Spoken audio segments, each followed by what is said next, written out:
Hi, my name is Dr. Yasser, and today I am going to make a video in which I will show you how to prepare for putting the center line in. I have got everything with me.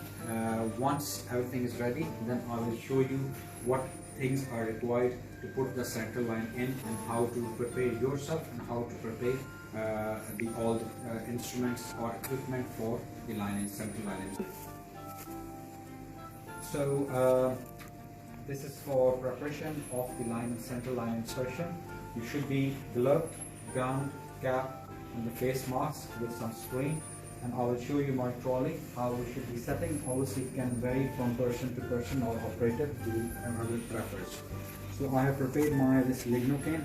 I prefer to mark it so that I don't mix it with the other normal saline. This is the inducer needle through which I will puncture the internal jugular vein with the help of ultrasound.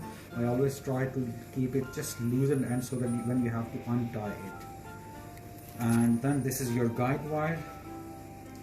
This is your the blade through which you have to give a little nick to the guide wire.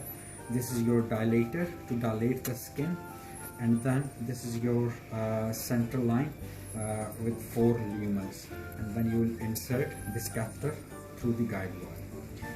And to prepare the things, it's always good to well organize. These are the chloropreps to clean the skin. These are the drapes. These are the extra syringes through which you can fill the normal saline to flush the lines.